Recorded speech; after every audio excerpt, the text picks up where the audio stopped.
읽겠습니다. 시작. 나는 전능하신 아버지 하나님 천지의 창조주를 믿습니다. 나는 그의 유일하신 아들 우리 주 예수 그리스도를 믿습니다. 그는 성령으로 잉태되어 동정녀 마리아에게서 나시고 본디오 빌라도에게 고난을 받아 십자가에 못 박혀 죽으시고 장사지 4일 만에 죽은 자 가운데서 다시 살아나셨으며 하늘에 오르시어 전능하신 아버지 하나님 우편 앉아 계시다가 거기로부터 살아있는 자와 죽은 자를 심판하러 오십니다. 나는 성령을 믿으며 거룩한 공교회와 성도의 교제와 죄를 용서받는 것과 몸의 부활과 영생을 믿습니다. 아멘. 우리 찬양의 열기 마음의 예배라는 찬양으로 나가겠습니다.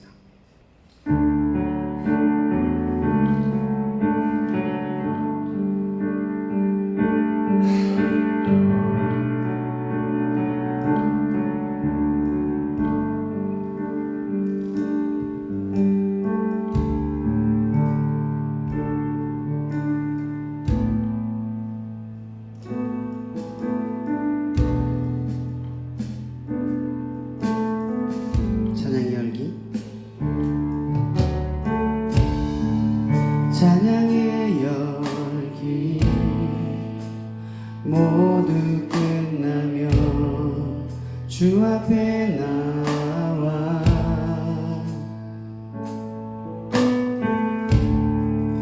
더욱 진실한 예배 드리니 주님을 향한 노래 이상 노래 이상의 노래 내 맘 깊은 곳에 주께서 원하신 것 화려한 음악보다 끝없는 열정보다 중심을 원하시죠. 주님께 드릴 마음의 예배 주님을 위한 주님을 향한 노래 중심 있는 예배 내려놓고 이제 나 돌아와 주님만 예배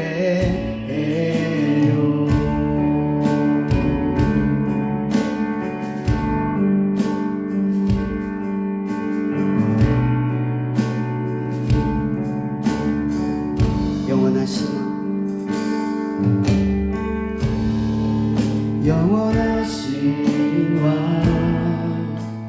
표현치 못한 주님의 존귀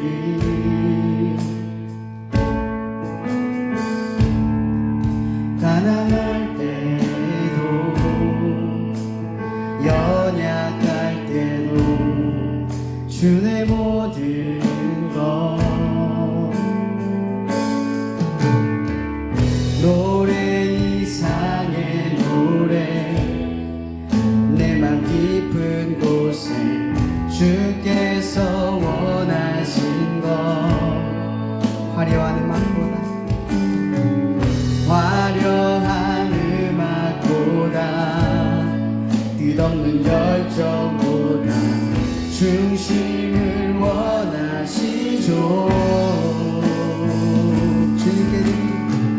주님께 드릴 마음의 예배 주님을 위한 주님을 향한 노래 중심 있는 예배 내려놓고 이제 나 돌아와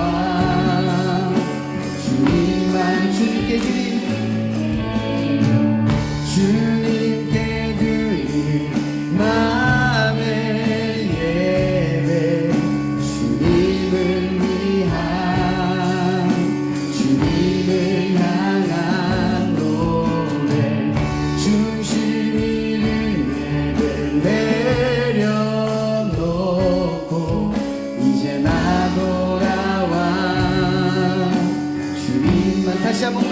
주님께 드린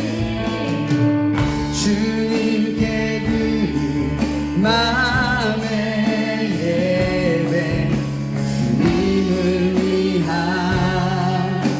주님을 향한 노래 주신 이름 예배 내려놓고 이제 나 돌아와 주님만 우리 목소리 고백합니다. 주님께 드린 마음의 예배 주님을 향한 노래 중심 잃은 예배 내려놓고 이제 나 돌아와 주님만 예배해요.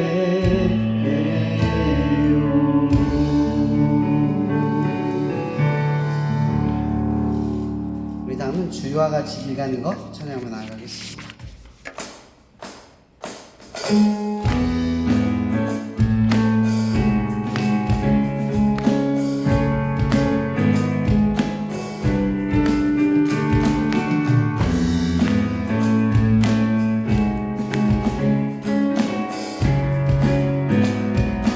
주와 같이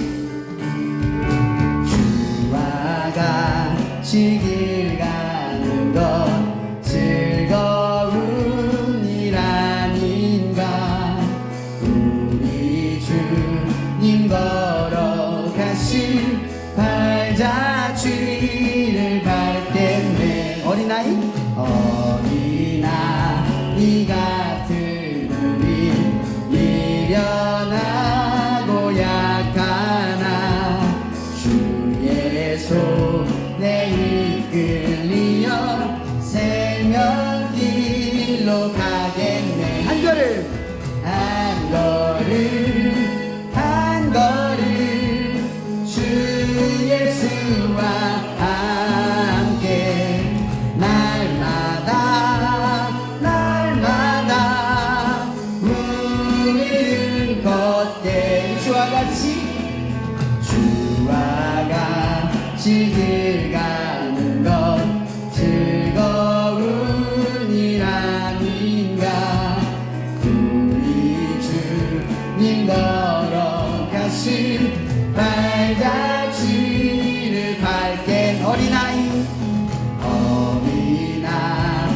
같은 우리 미련하고 약하나 주의 손에 이끌리어 생명길로 가겠네 한 걸음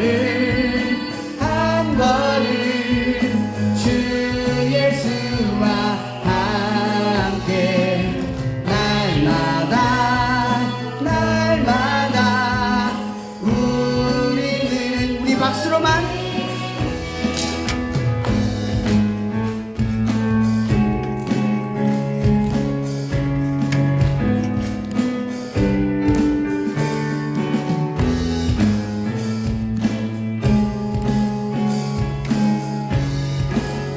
자 마지막으로 처음부터 한번 고백해보겠습니다. 주와 같이 길 가는 것 즐거운 일 아닌가 우리 주님 걸어가신 발자취를 밟게 어린아이 같은 우리 미련하고 약하나 주의 손에 이끌리어 생명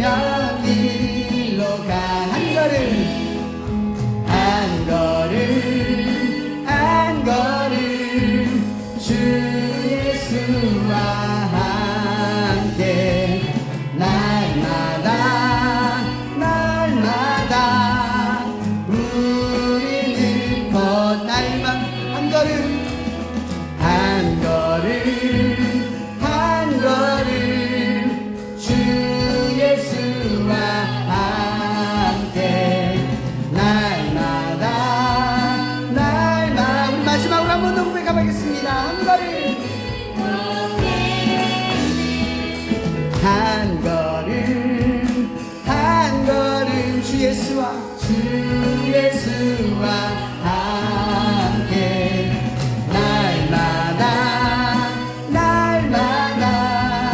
우리는 걷겠네.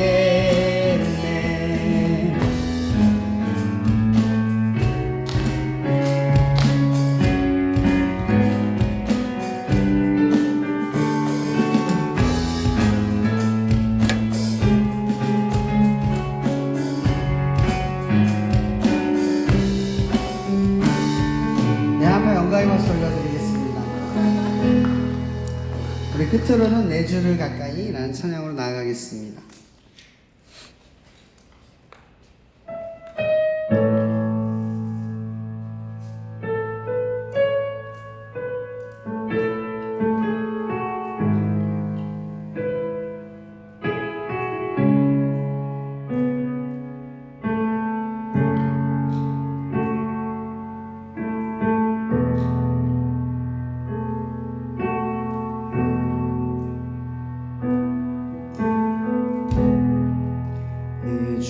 주를 가까이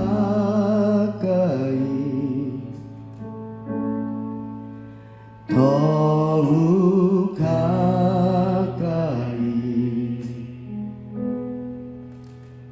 주님을 가까이 하니 내게 복이라.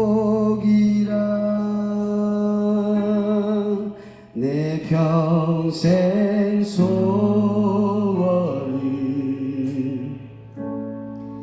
내 평생 소원이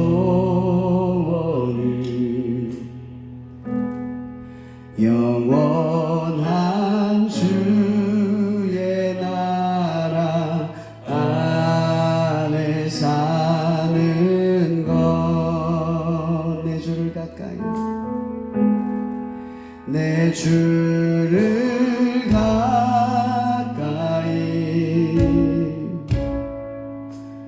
더욱 가까이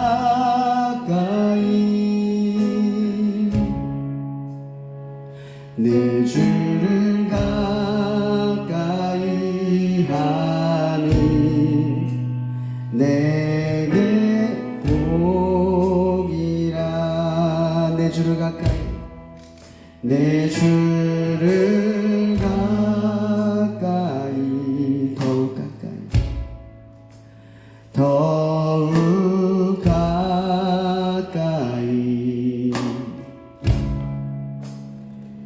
주님을 가까이 하니 내게 복이라.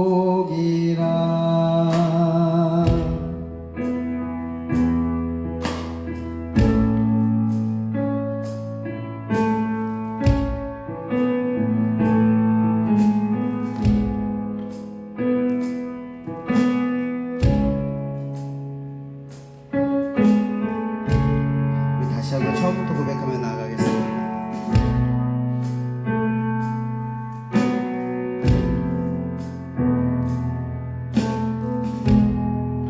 내 주를 가까이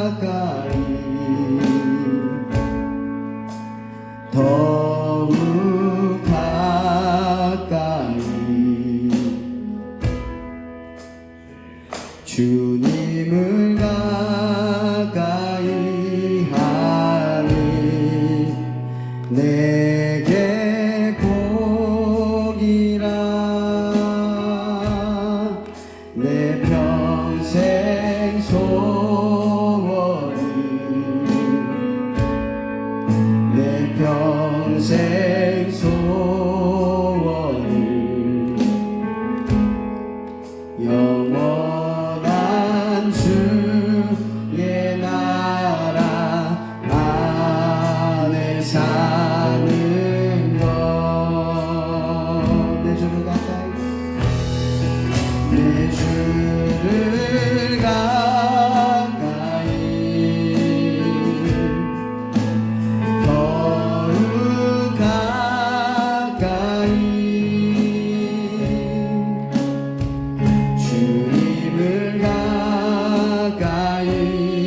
다시 한번 고백합니다. 주님을 가까이, 내 주를 가까이,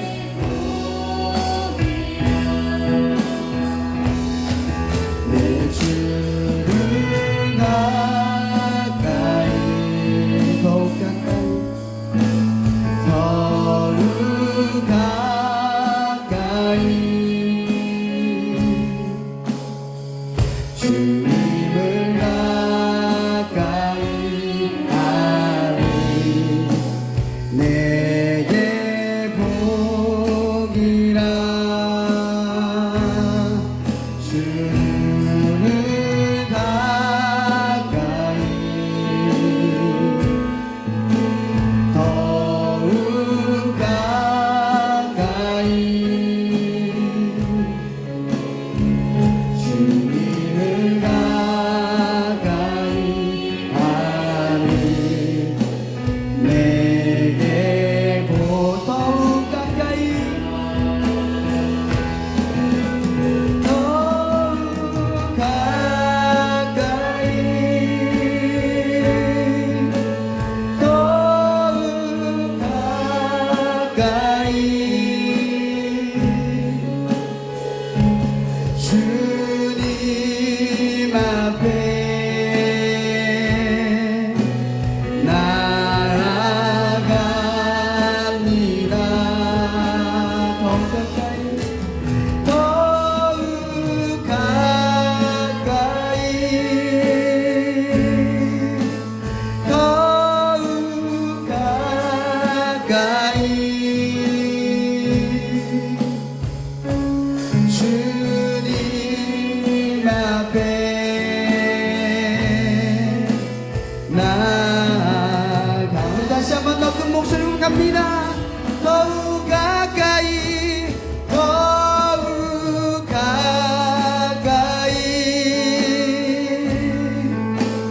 더욱 가까이,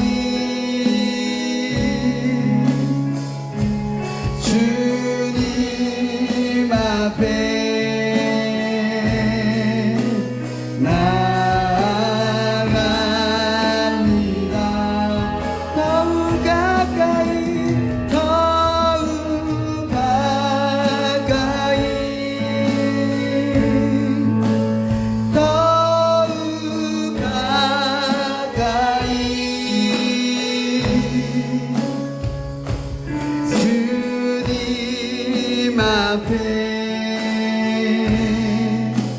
나아갑니다.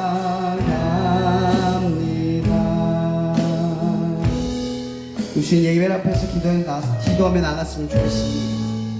오늘 찬양의 가사처럼 내 주를 가까이 하니 내게 복이라. 예수님께서는 당신을 희생하셔서 하나님과 우리의 막힌 담을 허무시고 우리의 어떤 죄와 허물 가운데서도 예수의 이름으로 주님과 화해하며 주님과 함께 할 수 있는 그 모든 것들을 허락하셨습니다. 그런데 우리는 그 복을 마땅히 여기며 하나님과 함께하는 것을 다른 어떤 것과 타협하거나 설득당하거나 물러서지 않고 지켜내고 있는지 우리가 한번 생각해 보게 돼요. 나의 가장 큰 복은 주가 나와 함께함이 복이라. 그것 말고 다른 어떤 복이 나의 삶을 그 빈틈을 꿰뚫고 들어와 하나님과의 친밀함을 무너뜨릴지라도 나는 이 복을 누리며 살아가며 지키겠노라고 이 시간 함께 기도하며 나갔으면 좋겠습니다. 기도하시겠습니다.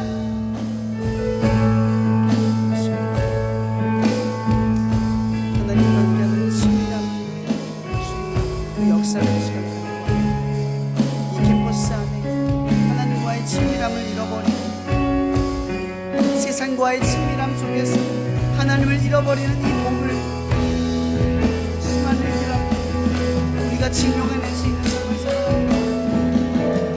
하나님, 내가 참된 복을 받았사오니 하나님과 함께하기 위해 그 모든 것을 내어드릴 수 있는 그 믿음까지 우리가 자라날 수 있도록 우리를 인도하시고 축복하셔서 세상 그 어떤 복보다 하나님과 누리는 그 친밀함을 가장 소망하며 누리는 이 땅의 삶을 살아갈 수 있도록 우리 축복하여 주시옵소서. 이 모든 말씀 예수 그리스도 이름으로 기도하며 나아갑니다. 이 시간 우리 이종로 교수님 나오셔서 대표기도 해주시겠습니다. 전능하신 하나님, 분주한 와중에도 화요일 캠퍼스 처치 예배 잊지 않고 나와 예배하게 하신 것 감사합니다. 이 시간 드려진 예배가 하나님 앞에 온전히 드려지게 하시고 하나님께서 받으시는 예배가 되게 하소서. 아멘. 하나님께서 임재하여 주시고 이 예배 공간뿐 아니라 한국교통대회에 임재하여 주시옵소서. 아멘. 하나님, 저희가 한 시간을 주님 앞에 드립니다. 그렇지만 아버지, 이 한 시간이 아까운 시간이 되는 것이 아니라 하나님 주님을 경험하여 새 힘을 얻고 더욱 아버지 주님과 동행하는 시간이 되고 또 내 주를 더욱 가까이 할 수 있는 시간이 되어서 하나님, 이 힘을 바탕으로 말미암아 더욱더 모든 일들을 잘 감당할 수 있는 시간이 될 수 있도록 하여 주시옵소서. 아멘. 많은 이들이 참석하지 못하였습니다. 하나님, 그러나 그 사람들이 본인들의 일을 하는 중에서도 하나님 이 자리를 기억하게 하여 주시고 다음에 더욱더 많은 사람들이 참석할 수 있는 예배가 될 수 있도록 하여 주시옵소서. 하나님, 이 시간 말씀 전하시는 목사님 위에 하나님 함께 하여 주시옵소서. 하나님 말씀을 대언하게 하소서. 우리에게 하시고자 하는 하나님의 말씀을 들려주시고 저희는 겸손히 그 말씀에 순종할 수 있도록 하여 주시옵소서. 예배 끝까지 함께 하여 주시기 원합니다. 예수님의 이름으로 기도합니다.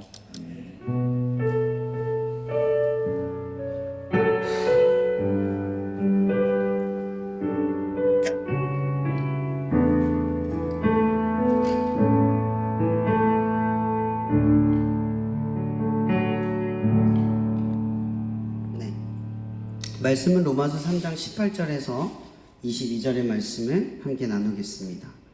로마서 3장 18절에서 22절의 말씀 제가 먼저 교독하고 나중에 하고 함께 교독하도록 하겠습니다. 제가 먼저 읽겠습니다. 아브라함이 바랄 수 없는 중에 바라고 믿었으니 이는 내 후손이 이 같으리라 하신 말씀대로 많은 민족의 조상이 되게 하려 하심이라. 그가 백성하되어 장님이 죽은 것 같고 사라의 때가 죽은 것 같은 줄 알고도 믿음이 약하여지지 아니하고 믿음이 없어 하나님의 약속을 의심하지 않고 믿음으로 견고하여져서 하나님께 영광을 돌리며 약속하신 그것을 원한되이 이루실 줄을 확신하였으니.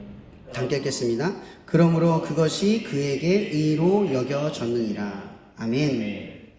오늘 제목은요, 여기 적혀 있지만 믿음은 언제 생기는 걸까? 라는 질문으로 시작하려고 합니다. 우리 추가로 보면은 로마서 4장 1에서 4절에 보면 인내는 연단은 소망을 이루는 줄 아니라 이렇게 이어지는 내용이죠. 사실은 이 1절에 그러므로 믿음으로 의롭다 하심을 받았으니 라는 말로 시작을 합니다. 그러니까 믿음이 언제 우리가 정체성으로 생겨나느냐, 그건 아마 아브라함이 믿음으로 의를 여기는 순간, 그때 비로소 아브라함의 믿음이 있음이 증명이 됩니다. 그러니까 우리가 믿음으로 걸어가는 길 대부분은 믿음으로 완성되지 않은 채로 대부분의 시간들이 흘러간다고 보면 되는 거죠. 우리는 믿음의 도약을 항상 하려고 합니다. 믿음을 지키며 살아가죠. 지금은 우리가 믿음이 어느 정도인지, 어느 정도가 믿음인 건지 가늠하기가 참 어렵습니다. 저도 많은 친구들이 저한테 질문을 던지고 궁금증을 말하면 목사님, 제가 믿음이 있는 걸까요? 라는 것에 제가 가늠하여 대답하기가 사실 어렵습니다. 청년들의 삶이라고 하는 건 정말 이 변수들, 이 복잡 미묘한 감정들, 이 상황들이 항상 이 믿음이라고 하는 것을 견고하게 지키게 하느냐, 그건 아니라는 거죠. 좋았던 친구들이 좀 안 좋아지는 경우도 많이 보게 되고요. 오히려 믿음이 없었던 친구들이 믿음이 좋아지는 경우를 많이 경험하게 됩니다. 그렇다면 제가 볼 때 믿음이 있느냐 없느냐를 아이들을 보고, 이 학생들을, 청년들을 보고 판단하기가, 가늠하기가 되게 어렵다는 거죠. 왜 가늠하기가 어렵냐? 눈으로 보는 걸 측량하기가 어렵다는 거예요. 오늘 이 자리에서 헌신을 한다고 해서 믿음이 좋다, 아니다, 정의 내리기가 참 어렵다라는 거죠. 그러나 중요한 것은 우리가 믿음을 시작을 하면 그 믿음이 언젠간 우리에게 믿음의 의로 여기는 그 순간이 생긴다라는 겁니다. 그걸 말씀드리고 싶은 거죠. 믿음 하면 가장 떠오르는 사람 아마 아브라함일 겁니다. 왜 믿음의 조상 아브라함일까요? 그냥 믿음의 조상이라고 성경에서 기록했기 때문이 아니죠.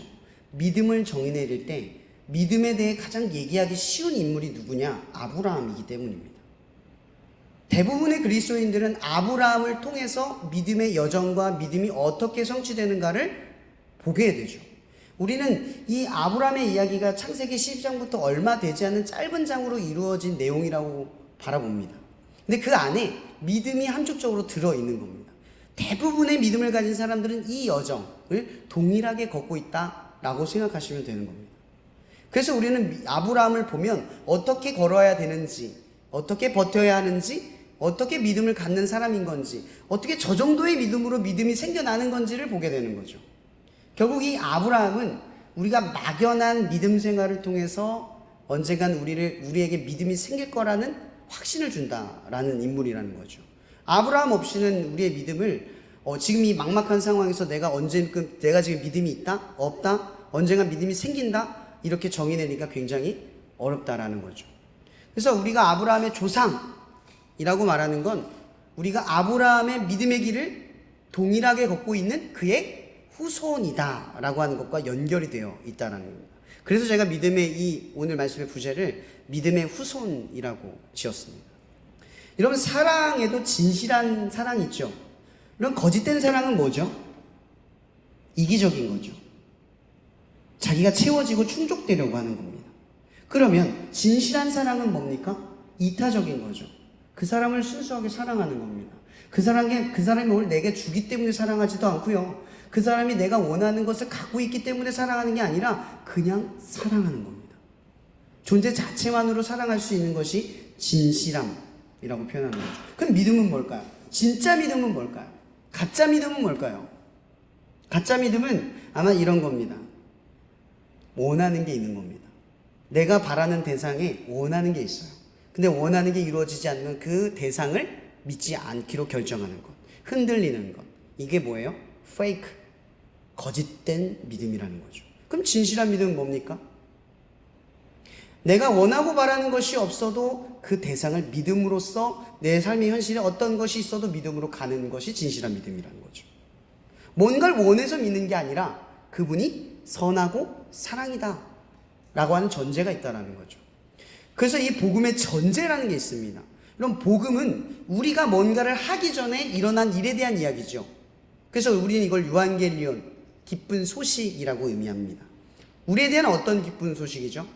우리가 먼저 하나님을 사랑하기도 전에 하나님이 우리를 먼저 사랑하셨고, 우리가 우리 스스로를 구원을 바라기도 전에 주님께서 이 땅에 인간으로 오셔서 우리를 대신하여 죽음으로써 우리를 구원하셨습니다.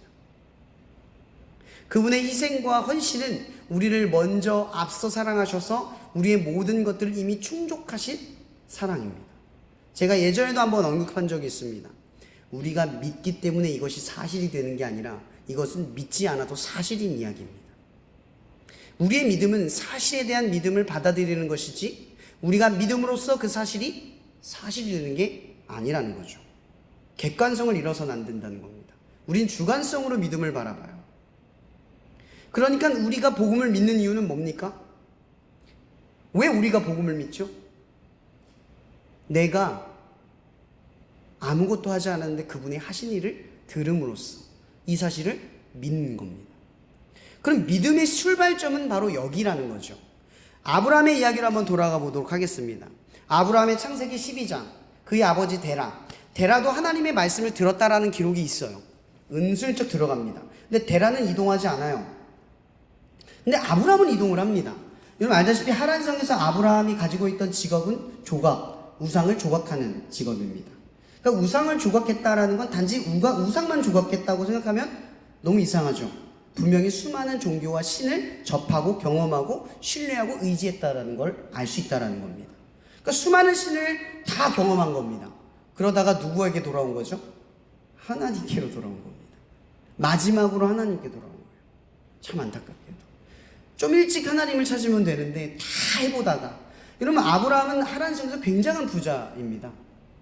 부자가 됐다라는 건 그만큼 많은 조각상을 조각했다라는 의미도 되고, 많은 예배를 참배하면서 인간관계를 쌓고 사업을 번창했다라는 것도 의미하기도 합니다. 그렇다는 건 하나님이 그 삶에 침투하기 전까지 많은 시간들이 흘렀다라는 거죠. 아브라함이 창세기 12장에 하나님의 약속, 내가 너의 후손을 별과 같이 모래와 같이 많게 하겠다, 가나안 땅, 그러니 약속의 땅으로 가라 라고 할 때 나이가 75세입니다. 그 정도면 여러분 이 유대인의 한 세기는 40세라고 봅니다. 이 당시. 이 수명이 짧으니까. 그러니까 이 아브라함은 한 세기를 산 거예요. 한 세기 넘어서 살았다는 건 75세라는 건 인생의 희망이 있는 지점이 아니라는 겁니다. 거의 끝날 지점에 하나님을 믿었다는 거죠. 아무런 소망이 없던 지점에. 근데 아브라함이 어떻게 하나님을 믿었을까? 바로 이거예요. 후손이 없었다는 거죠. 여러분, 후손이 없다는 건 뭘 의미하냐면 인생이 허사하고 허망했다라는 뜻이에요. 부자가 됐어요. 다 누렸어요. 근데 그 누린 걸 누구에게 줍니까? 잠언서에 이르면 전도서에 이르면 헛되고 모든 것이 헛되대요. 왜요? 내가 아무리 벌어봐야 이건 내 다음 세대에게 물려주고 나는 아무것도 아닌 존재로 돼버리니까. 그 수고가 헛되기 때문이라는 거죠. 하물며 후손 없이 죽는 아브라함의 삶은 얼마나 허사이고 공허였겠습니까? 그러니까 아브라함은 삶이 공허한 거예요. 부자이고 다 잘 살았지만, 건강했지만 삶이 허사인 걸 경험을 한 겁니다. 이 인물과 대조된 인물이 하나 있죠. 마태복음에 나오고 마가복음에, 누가복음, 요한복음에 나오는 재물이 많은 청년의 이야기. 여러분, 재물이 많은 청년은요, 부자이고 명예도 있었고 사람들에게 인정받고 학식도 있고 게다가 율법과 거룩함을 지니고 있었던 인물입니다. 그가 다 지켜보고 다 누려보고 다 해봤는데 예수님을 찾은 거예요. 왜 찾았을까요? 여러분, 그 당시에 제가 덕망 있고 명예가 있다는 건 예수님 앞에 나설 수 있는 위치가 아니라는 겁니다. 자기를 깎고 낮춰야만 예수님 앞에 나설 수 있는 거예요. 사람들이 있는 공공하는 자리에 자기가 나간 거예요. 왜 나갔죠? 그만큼 예수를 인정했다라는 겁니다. 그 사람에겐 답이 있어. 이 사람 내가 보니까, 지켜보니까 이 사람은 답이 있어 라고 하는 거죠. 뭘 물어봤죠? 주님, 내가 다 지키고 다 있는데 어떻게 하면 영생을 얻습니까? 분명한 건 길과 진리이고 생명이신 예수를 보고 어쨌든 답을 알았다는 겁니다. 아브라함처럼 다 누려보고 다 알고 보니까 예수만 답이라는 걸 이 둘 모두가 경험했다라는 거죠. 똑같은 선상에 둘이 있습니다. 자, 그런데 아브라함이 이 별과 같이 모래와 같이 많겠다는 말씀 하나를 믿고 가나안 땅 하나님 성을 떠나서 떠납니다. 자기가 가진 걸 다 두고 자기가 누렸던 편안한 생각을 다 버리고 이제 앞으로 고생길이라고 하는 곳에 갑니다. 여러분, 가나안 말씀 믿고 여러분 갈 수 있겠습니까? 이건 우리에게 이런 질문을 하는 겁니다. 복음을 믿고 예수를 믿었다 칩시다. 그 다음부터 우리가 할 일은 뭐죠? 이제 성경을 읽고 성경대로 살아가는 도전에 들어가는 겁니다. 그럼 아브라함이 말씀을 붙들고 가나안 땅에 들어갔다는 건 뭘 의미합니까? 이제 내가 말씀을 듣고 말씀대로 살아가기를 선택했고 이제 그 여정의 출발선에 섰다는 겁니다. 왜냐면요, 아브라함은요, 그 가나안 땅에 들어갈 때 뭘 계속합니까? 번제와 제사를 했다라는 기록이 계속 나옵니다. 그 얘기는 하나님과의 친밀한 속에서 그 대화를 시작했다라는 거죠. 가나안 성에서 들었던 하나님의 이야기가 거기서 끝난 게 아니라 번제를 드리며 곳곳을 이동하면서 예배를 이동하면서 이걸 예배라고 본 게 아니라 이 예배가 하나님의 친밀함, 즉 하나님과 예배하고 소통했던 수많은 시간의 여정들이었다는 거죠. 이건 곧 말씀을 듣고 살아가기 시작했다. 말씀대로 따라가기 시작했다라는 겁니다. 근데 어떻죠? 가나안 땅에 처음 들어갔더니 창세기 12장에 어떻게 기록하고 있습니까? 그 땅에 기근이 심하여 점점 남방으로 향하여 갔더라. 여러분, 이건 이렇게 질문하면 됩니다. 여러분, 말씀대로 살아간다고 칩시다. 제가 예전에 생각이 많이 나는 게, 예전에 한번 간증을 한 적이 있는데, 제가 대학교 3학년 시절에 예수를 처음 믿었습니다. 그 트랜스데아스라고 하는 곳에서 3, 4일 동안 섬김을 받으면서 은혜를 너무 받아서 나는 그때 술 먹기, 컨닝하기 이런 것들을 다 거절하기로 마음먹었어요. 근데 그 당시 관례가 있었어요. 제가 산업대학교 나왔는데 공부를 전혀 하지도 않았는데 이게 수시로 들어오다 보니까 공부를 안 한 상태에서 이과도 아닌데 성적은 안 되잖아요. 그래서 컨닝이 거의 관례처럼 되어 있었어요. 거의 습관, 다 거의 교수님들도 자포자기한 분위기였었어요. 이렇게라도 안 하면 성적도 안 나오니까 정말 한심한 상황이었죠. 저 그때 그렇게 안 하면 성적이 안 나왔는데 그때까지만 해도 3.5점 맞았던 것 같아요. 근데 3학년부터 제가 갔다 오고 나서 결심을 했어요. 나 일단 술을 먹지 않겠다. 둘, 컨닝하지 않겠다. 여러분, 이렇게 우리가 말씀대로 하기로 마음먹으면 기근이 찾아와요. 어떤 기근이 찾아오죠? 술만 안 먹어도 뭐라 해요. 넌 왜 술을 안 먹냐? 나도 먹는데 너 왜 안 먹냐? 왜 그렇게 불편하게 하냐? 너 그러면 사회생활 못한다. 괜히 안 들어대는 말을 듣고. 너 교회 다니냐? 아이고 왜 그렇게까지 사냐? 그러면서 괜히 교회 비판하고 내 뒤에서. 괜히 마음 심란하게 해요. 삶의 기근이 찾아와요. 컨닝 안 하기로 했어요. 성적이 쭉쭉 떨어집니다. 정말 안 하니까 글씨만 쓰다가 나오는 경우도 있어요. 근데 공부는 했어요. 진짜 처절하게 공부했어요. 그래서 몇 과목은 A4도 나오긴 했지만 많은 과목을 포기하기만 했지만 전 그때 처음으로 말씀으로 살아가는 게 어떤 희생을 감내해야 된다는 걸 겪었어요. 과거에 했던 삶을 버리는 거죠. 말씀으로 살기 시작하면 뭐가 생긴다고요? 기근. 말씀대로 사는데 기근이 안 생기면 이상한 거예요. 말씀으로 살기로 했는데 세상의 반항이 나를 저항하는 힘이 없다. 그럼 말씀대로 사는 게 아니에요. 타협하고 사는 거죠. 우리가 말씀대로 살기 시작하고 마음 먹고 살면요, 부딪혀요. 꺾이고 들었지 말아야 될 말을 듣게 돼요. 근데 우리의 삶의 실정은 어떠냐? 점점 난망으로 흘러내려간다는 거죠. 근데 중요한 건 아브라함은 하란으로 돌아가지 않아요. 애굽으로 밀려날지언정 돌아가진 않았다는 거죠. 밀려난 거예요. 좀 더 내가 편한 쪽으로 밀려나긴 했어요. 근데 우리의 연약함이죠. 자, 여기 한번 봅시다. 아브라함이 마지막에 하나님을 찾았다고 했죠. 재물이 많은 청년이 마지막에 예수님을 찾았습니다. 우리 하나님 어떤 분인 줄 아십니까? 탕부 하나님이세요.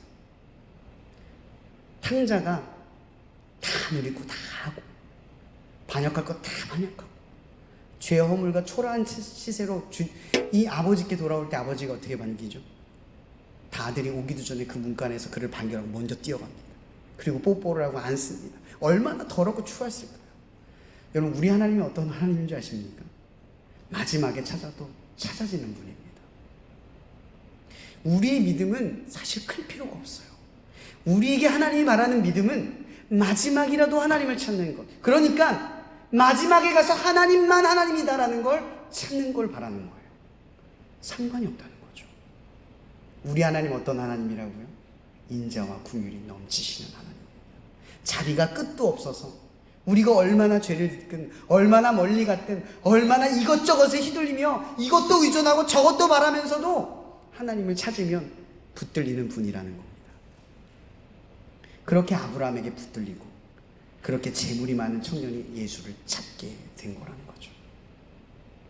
우리는 그런 하나님을 믿는 겁니다. 믿으십시오. 우리는 우리의 믿음을 믿는 게 아니라 그런 하나님을 믿는 겁니다. 아무리 무너져고 멀리 가도 마지막에 찾는 것이라도 여러분, 하나님 떠나서 다른 거 더 믿고 그것을 사랑해도 하나님 붙들면 하나님 다시 붙들리시는 분이라는 거, 그걸 믿으시길 바랍니다. 아브라함의 믿음의 여정은 이런 믿음입니다. 이런 믿음으로 계속 밀려났습니다. 근데 아브라함이 밀려나면서도 뭘 했는지 아십니까? 번제를 드립니다. 밀려나도 예배를 놓치지 않는다라는 것. 이게 뭐죠? 연약함이 있어도 하나님이 나를 버리지 않을 거라는 믿음을 계속 갖고 가는 거예요. 이게 우리의 믿음이라는 거죠. 여러분, 나의 상태, 나의 믿음, 그걸 측량하거나 판단하지 마세요. 우리에게 중요한 건 내 믿음이 아니라 내가 믿는 하나님이 어떤 분인가가 중요한 거라는 거죠. 여러분이 믿는 건 하나님입니다. 언제나 붙들리는 그 하나님. 나의 믿음 없음에도 믿음에 붙들리는 하나님. 그걸 믿고 예배를 드리는 게 우리의 예배라는 겁니다. 이렇게 아브라함은 밀려나죠. 삶의 기근이 찾아와도 우리는 그렇게 찾아간다는 거예요. 근데 여기서 더 중요한 것들이 있습니다. 누가복음 14장에 보면 이런 말이 있어요. 그 비용을 계산하지 않겠느냐. 망대를 지을 때 얼마가 필요한지, 또 군사가 쳐들어올 때 우리 군사보다 많으면 내가 어떻게 판단해야 할지 가늠하지 않겠느냐라는 거예요. 이런 말씀을 내가 가지고 제가 아까 간증했듯이 술을 먹지 않겠다, 그리고 컨닝하지 않겠다 라고 하면 분명히 제가 가늠을 했겠죠. 비용 계산을 했을 겁니다. 성적이 떨어질 것이다 확신을 했을 겁니다. 저항이 있을 거다 생각했을 겁니다. 마찬가지로 여러분들이 말씀을 따라간다고 생각해 봅시다. 신중하게 내가 오늘 이 말씀 붙들고 살겠어 하는 사람들은 쉽게 아멘하는 게 아니라 이 아멘을 통해서 내가 뭘 희생하고 뭘 내어내는지를 계산한다는 거죠. 그 아멘에 뭐가 있다는 거죠? 무게가 실린다는 거예요. 아멘에 무게가 실려야 한다는 거죠. 따르지 않는 사람들은 쉽게 아멘하죠. 그런데 진짜 따르려는 사람들은 대답을 잘 안 합니다. 거기에 대가가 따른다는 걸 알기 때문이죠. 여러분, 예수님께서 우리에게 말씀하시지 않았습니까? 누구든지 나를 따르려거든 자기 십자가를 지고 따르라. 여러분, 우리는 예수를 따르는 사람들입니다. 말씀이신 예수를 따른다라는 건 반드시 우리의 십자가와 뭔가 대가를 치러야 할 십자가가 항상 우리에게 있다라는 걸 언급한다라는 거죠. 여러분, 믿음을 갖는 일은 쉽지만 우리가 언제든지 믿음을 가지고 주님을 찾으면 주님께 붙들리지만, 근데 그 믿음을 지키며 살아가는 것, 그 믿음을 붙들고 살아가는 것은 결코 가벼운 문제가 아니라는 겁니다. 근데 우리는 이 믿음을 너무나 쉽게 판단한다라는 거죠. 믿으면 구원받는다. 이건 구원파의 논리입니다. 기독교인들, 이 그리스도인들의 논리는 다르죠. 우리 하나님은 내가 붙들면 붙들리는 분이야. 하지만 내가 이분을 위해 내가 믿음을 지키려 할 때 어떠한 대가를 치룰 거라는 걸 받아들인다라는 겁니다. 근데 여기서 우리는 다시 한번 질문해 봐야 합니다. 우리가 왜 대가를 지불할 수 있죠? 우리가 왜 대가를 지불을 합니까? 그 이유가 이것입니다.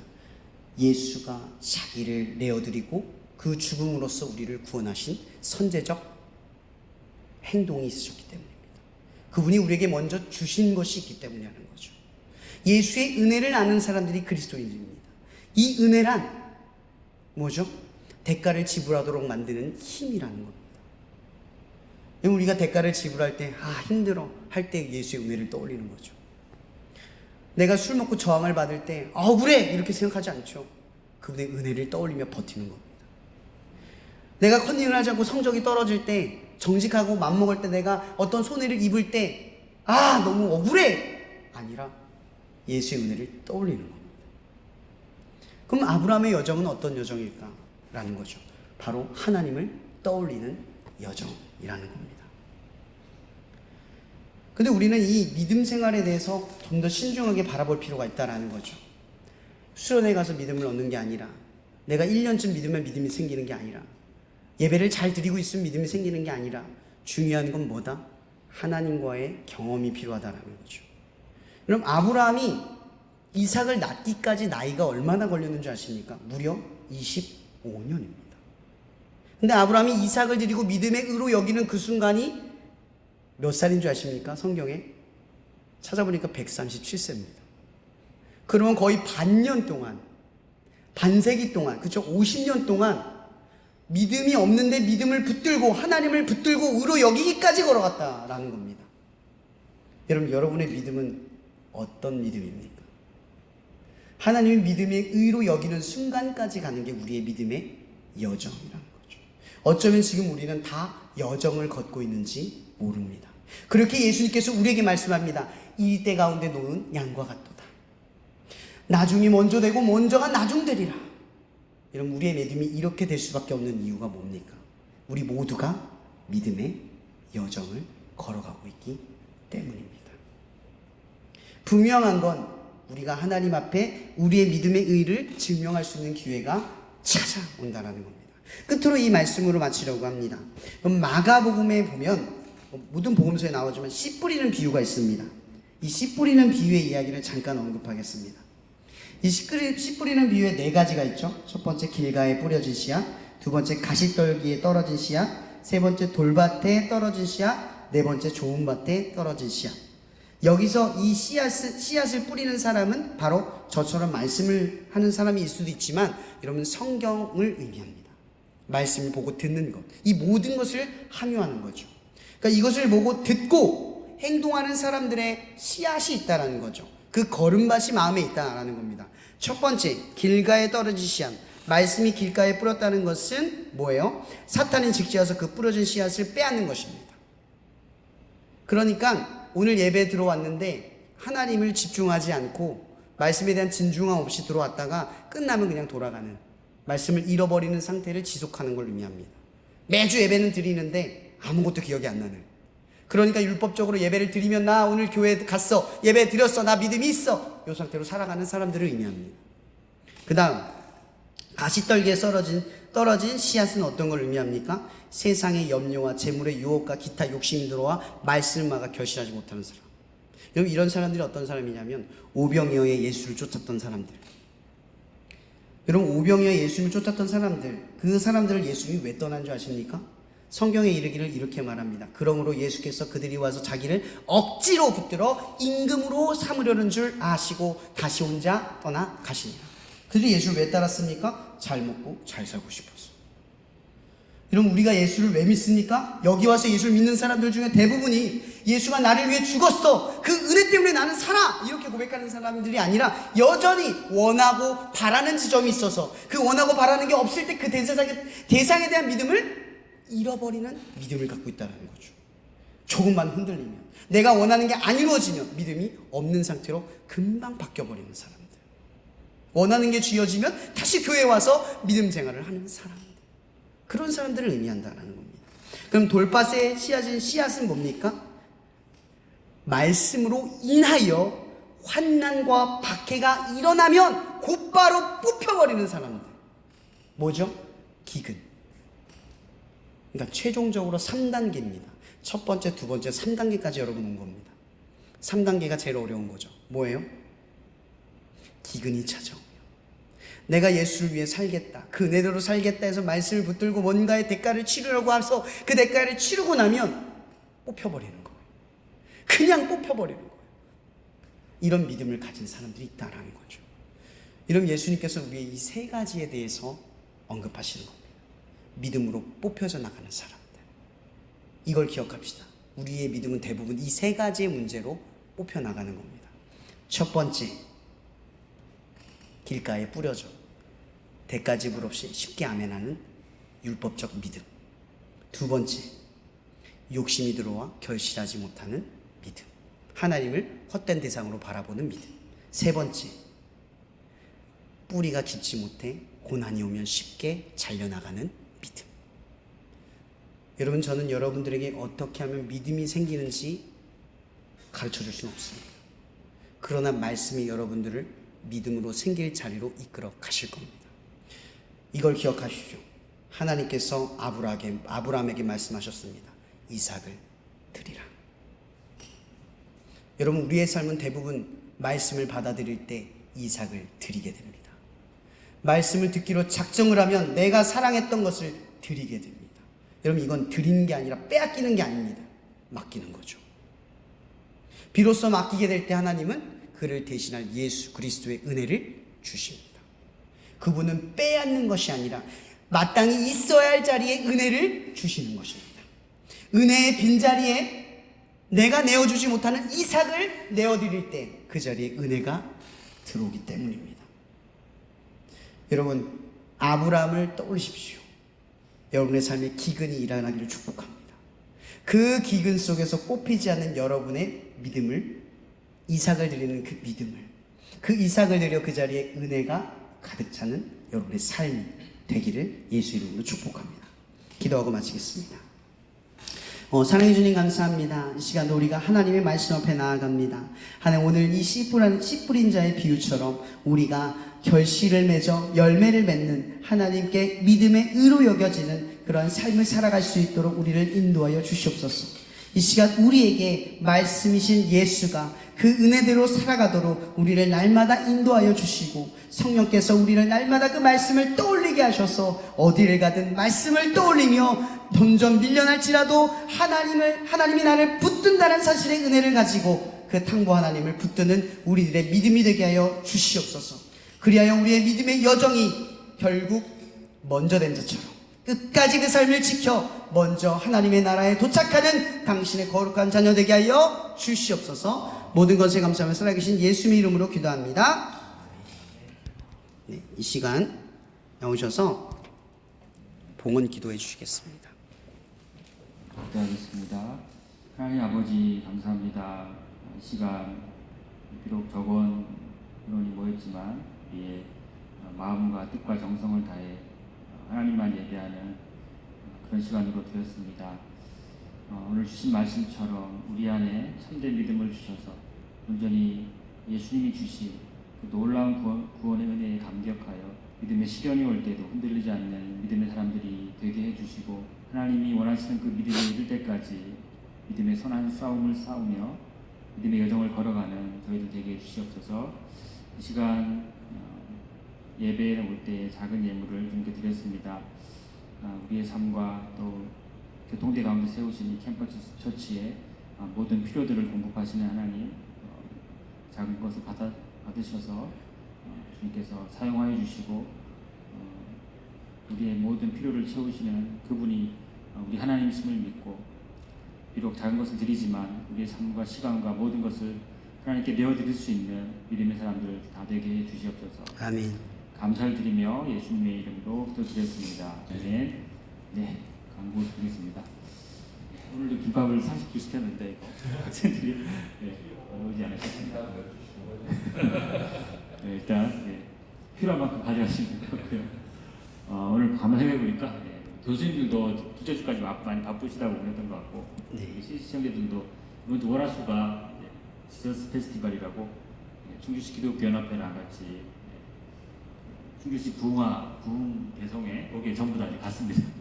그래가지고 시청자들도 참여 못한 상황이어가지고 좋은 것 같은데, 일단 뭐 예배 수에 많고 적은 상관없이 우리가 항상 이 예배를 지키고 하나님께 언제나 믿음을 들여서 예배를 드리는 것이 중요하다는 생각이 들고요.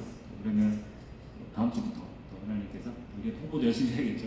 메타에도 홍보하고 교수님들도 저희가 열심히 공연해서 더 많이 모여서 우리 캠퍼스 안에 드려지는 예배가 정말 우선순위가 좀 드려질 수 있도록 다른 분들도 이렇게 공연하면서 모이는 힘쓰는 저희가 되었으면 좋겠습니다. 그리고 이제 마지막 주 29일은 전체 개강연합 예배를 드리게 될 것 같고요. 그때 교수님들은 특송을 하게 되고, 사역팀은 지금 그 직원의 최동환 선생님이 인도하신다고 그래서 아, 네네네. 이번 주부터 얘기를 좀 좋죠, 저는. 어차피 역할이 없지만 역할이 없는 게 아니고 다 설치하는 것도 제가 뒤에서 다 해야 됩니다. 숨어서 다 하시죠. 어쨌든 연합하는 그런 이제 목적으로 좀 예배 드리는 상황인데, 우리가 힘을 좀 모아가지고 10월달, 11월달은 또 캠퍼스 예배가 더 부흥되고 또 하나님께 깊이 드려지는 예배가 되기를 함께 기도해 주시면 좋겠습니다. 아멘. 네, 이것으로 마치고 목사님 축도로 예배를 마치겠습니다. 네. 이 시간도 우리를 사랑하시는, 언제나 우리를 받아주시고 그 끝자락에서도 붙들리신 그 하나님의 사랑과 우리를 그 사랑 안으로 인도하시는 그리스도의 그 거룩하시고 놀라우신 은혜와 날마다 삶의 자리에서 이 같은 사실들을 깨닫게 하실 성령님의 교통 역사하심, 말씀을 붙들고 싸우는 이 거룩한 자녀들의 삶의 매일매일마다 늘 함께 하시기를 예수 그리스도 이름으로 축원하며 기도하옵나이다.